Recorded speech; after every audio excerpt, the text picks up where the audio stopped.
Hoje nós queremos conversar sobre eternidade.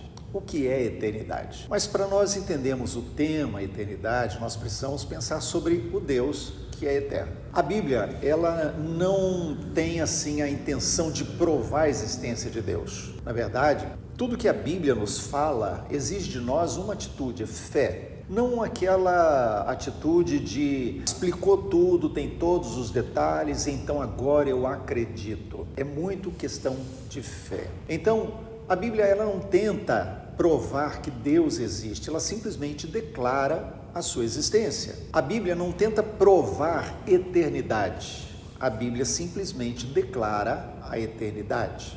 Então, por exemplo, quando nós pegamos o primeiro verso bíblico, lá em Gênesis capítulo 1, verso 1, diz: no princípio, Deus. E quando a Bíblia usa essa expressão, no princípio, Deus, ele está dizendo que lá no início, quando o tempo teve o seu início, Deus já existia.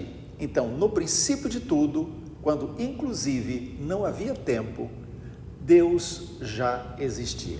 Para a gente entender a eternidade, nós precisamos entender então a questão do Deus que é eterno. Aí nós olhamos, por exemplo, para o Salmo de número 90, o verso de número 2, ele diz: antes de nascerem os montes e de criares a terra e o mundo, de eternidade a eternidade, tu és Deus. Nós, por causa da nossa limitação tempo e espaço, nós vamos ter com certeza muita dificuldade para entender esse princípio, mas ele diz de eternidade a eternidade. A princípio pode parecer uma eternidade passada e uma eternidade futura, de eternidade a eternidade. Mas se nós pensássemos assim, nós teríamos que encaixar eternidade dentro do tempo. E não é possível, porque eternidade é exatamente estar fora do controle e da dimensão temporal. Então, há uma dificuldade para a gente compreender um princípio como esse, porque também há uma dificuldade de entender intelectualmente Deus eterno. Vamos começar dizendo assim: Deus é o criador do tempo, e Deus criou o tempo para nós. Então, Deus decidiu criar o ser humano, criou todo o universo, criou o homem, colocou sobre a terra, e Deus estabeleceu o tempo para nós. Por isso, Deus está fora, Deus está acima do tempo.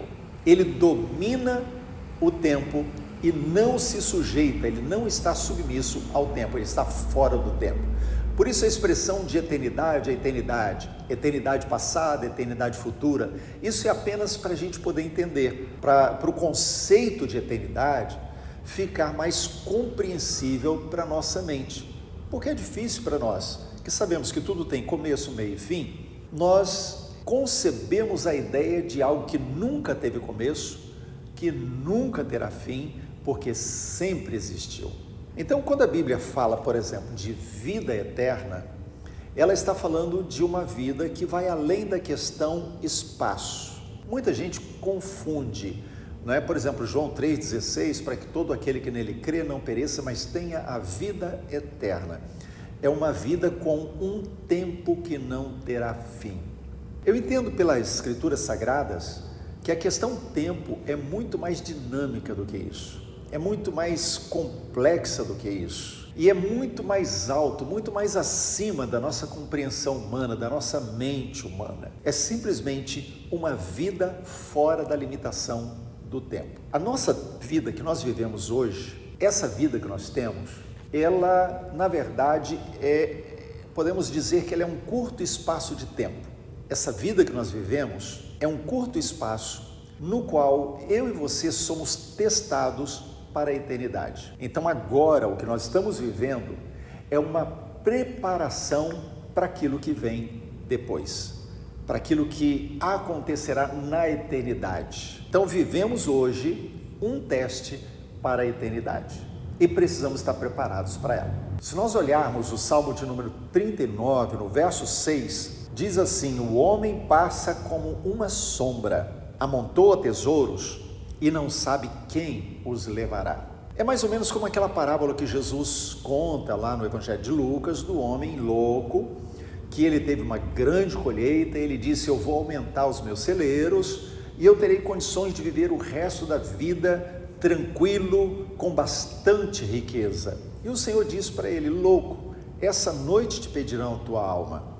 E o que você preparou, que você guardou, que você amontoou, a riqueza que você amealhou, para quem será? Porque não vamos levar nada. Então há muitas pessoas que vivem essa vida como se aqui fosse tudo e não se preparam para a eternidade. Então são reprovadas no teste. O Salmo 144, verso de número 4, diz que o homem é como um sopro, os seus dias como a sombra que passa. É como um sopro, é como uma sombra que passa. Lá no profeta Oséias, capítulo 13, o verso de número 3, ele diz assim: por isso serão como nuvem de manhã, como orvalho que cedo passa, como palha que se lança na eira e como fumaça que sai por uma janela. Então veja só, ele está dizendo que a nossa vida é como nuvem, é como orvalho, é como palha, é como fumaça, coisas que passam logo, sem firmeza, sem consistência, que não duram. Então é por isso que nós precisamos viver com sabedoria essa vida. Precisamos pedir sabedoria, buscar a sabedoria de Deus para viver essa vida, porque na verdade ela é uma preparação. Como eu disse, ele é um teste, ela é uma preparação para aquilo que vem depois. No Salmo de número 39, verso 4, ele diz: dá-me a conhecer, Senhor, o meu fim e qual a soma dos meus dias, para que eu reconheça a minha fragilidade. A maior sabedoria que uma pessoa pode ter para viver de forma sábia, vamos dizer assim, essa vida, é seguir esse padrão do Salmo 39, verso 4, quando ele diz: Senhor, me permite conhecer o meu fim, ou seja, eu saber que existe um fim. Em segundo lugar, a soma dos meus dias, para que eu reconheça a minha fragilidade. E isso é importante a gente ter em mente, saber que a gente pode morrer a qualquer momento. Uma queda, um acidente, qualquer coisa pode acontecer. Eu me lembro que na minha juventude havia um moço, 19 anos, mesma idade que eu, nós andávamos juntos, fazíamos muitas coisas juntos, e ele gostava de andar de bicicleta, mas um dia ele perdeu o equilíbrio, do nada, caiu, bateu a cabeça e morreu, 19 anos de idade. Quando ele poderia pensar que ia morrer tão jovem? Ele não sabia. A nossa vida é muito frágil. Então, a verdadeira vida a ser vivida é na eternidade, mas nós precisamos estar preparados, porque essa eternidade, ela será vivida. Ela será vivida, não tem escolha, não é se eu vou viver a eternidade, é eu vou viver a eternidade. A questão é se eu vou viver a eternidade com Deus ou se eu vou viver a eternidade sem Deus. Então, as nossas decisões, a maneira como nós vivemos, a maneira como nós lidamos com a vida, as escolhas que nós fazemos, elas vão determinar onde e como passaremos a eternidade. Então esteja preparado. A qualquer momento nós podemos partir.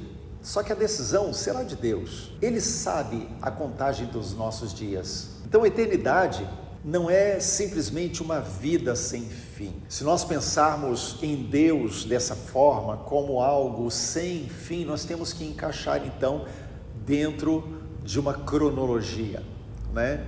Mas não é assim que nós podemos entender a eternidade de Deus. Nós temos que olhar para Deus como Deus que está fora do tempo, que comanda o tempo e nos chama para viver com Ele essa dimensão eterna, porque Ele não está preso. Então, você já pensou, a nossa vida, ela é tão complicada, nós temos tantas lutas, se com Deus já é difícil, imagina a eternidade sem Deus. Então, prepare-se. Esteja preparado, não haverá alternativa, todos nós teremos que viver a eternidade. Então, já que não temos outra opção, já que a eternidade vai chegar para todos nós, a pergunta que eu faço é: onde você passará a eternidade? João 3,16 diz que Deus amou o mundo para nos dar uma vida eterna. E João capítulo 14, verso 6, Jesus diz: eu sou o caminho, a verdade e a vida.